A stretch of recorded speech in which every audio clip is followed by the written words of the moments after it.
Mir bulletin का आगाज करते हैं अहम खबर से। पीटीआई ममनुआ फंडिंग केस का फैसला महफूज कर लिया गया। चीफ इलेक्शन कमिश्नर कहते हैं कि यकीनी बनाएंगे कि सबके साथ इंसाफ हो।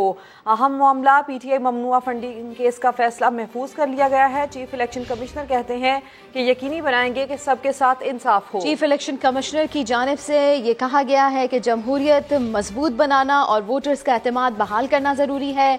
कौमी मफाद का मामला है, बहुत जल्द दीगर जमातों के केस भी फाइनल होंगे, ऐसे रिमार्क्स सामने आए हैं। तो पीटीआई ममनुआ फंडिंग केस, इसका फैसला महफूज कर लिया गया है। चीफ इलेक्शन कमिश्नर की जानिब से ये कहा गया कि यकीनी बनाएंगे कि सबके साथ इंसाफ हो, जमहूरियत मजबूत बनाना और वोटर्स का एतमाद बहाल करना जरूरी है। और साथ में ये रिमार्क्स भी सामने आए कि कौमी मफाद का मामला है, बहुत जल्द दीगर जमातों के केस भी फाइनल होंगे। इसी के ऊपर बात कर लेते हैं जुल्करनैन इकबाल से। जुल्करनैन, अहम ये केस और इसका फैसला अब महफूज कर लिया गया है।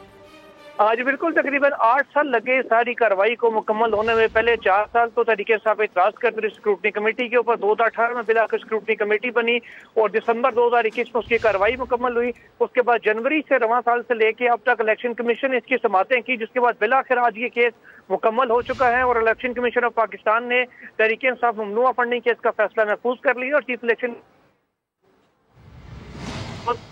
जुल्करनैन इकबाल अपडेट कर रहे थे। दोबारा से भी आपसे रब्ता करने की कोशिश करेंगे, लेकिन आपको ये बताते चलें कि पीटीआई ममनुआ फंडिंग केस, इसका फैसला महफूज कर लिया गया है। चीफ इलेक्शन कमिश्नर की जानिब से ये बताया गया कि यकीनी बनाएंगे कि सबके साथ इंसाफ हो, जमहूरियत मजबूत बनाना और वोटर्स का एतमाद बहाल करना जरूरी है। जी जुल्करनैन, कंटिन्यू कीजिए। पीटीआई ममनुआ फंडिंग केस का फैसला महफूज कर लिया गया है। चीफ इलेक्शन कमिश्नर कहते हैं कि जमहूरियत मजबूत बनाना और वोटर्स का एतमाद बहाल करना जरूरी है। और साथ में ये रिमार्क्स भी सामने आए हैं कि कौमी मफाद का मामला है, बहुत जल्द दीगर जमातों के केस भी फाइनल होंगे। बिल्कुल अहम मामला पीटीआई ममनुआ फंडिंग केस का ये फैसला महफूज कर लिया गया है। 8 साल से ये मामला ऐसे ही जेर बहस रहा और उसके बाद आज ये फैसला महफूज किया गया है। इसमें चीफ इलेक्शन कमिश्नर कहते हैं कि यकीनी बनाएंगे कि सबके साथ इंसाफ हो, जमहूरियत मजबूत बनाना और वोटर्स का एतमाद बहाल करना जरूरी है। कौमी मफाद का मामला है, बहुत जल्द दीगर जमातों के साथ भी फाइनल होंगे। बात करते हैं जुल्करनैन इकबाल हमारे साथ हैं। जुल्करनैन बताइए। देखिए, जनवरी में स्क्रूटनी कमेटी रिपोर्ट आने के बाद दोबारा से समाज शुरू हुई थी इलेक्शन कमीशन में इस केस की, जो अब आके मुकम्मल हो गई है। और चीफ इलेक्शन कमिश्नर की सरबराही में 3 नुकड़ी बेंच ने फैसला महफूज कर लिया है।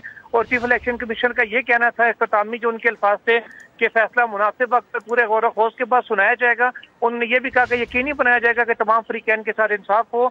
पीटीआई की हद तक कार्रवाई मुकम्मल हो गई है। दीगर जमातों के मुकदमात भी जल्द जो उनकी स्क्रूटनी है वो मुकम्मल हो जाएगी। उनके केसेस इसी तरीके से सुन के कानून के मुताबिक फैसला करेंगे। और इलेक्शन कमीशन ऑफ पाकिस्तान उन्होंने कहा कि यकीनी बनाया जाएगा कि बगैर किसी दबाव के और बगैर किसी डर खौफ के किसी के साथ इम्तियाजी सलूक ना हो। और जो वोटर्स का एतमाद है वो बहाल होना चाहिए, सियासी जमातों के ऊपर भी और इलेक्शन कमीशन के ऊपर भी। और अब मुनासिब वक्त पर इलेक्शन कमीशन ऑफ पाकिस्तान इस केस का फैसला सुनाएगा। जी ठीक है, बहुत शुक्रिया जुल्करनैन इकबाल, आपने इस हवाले से हमें अपडेट किया।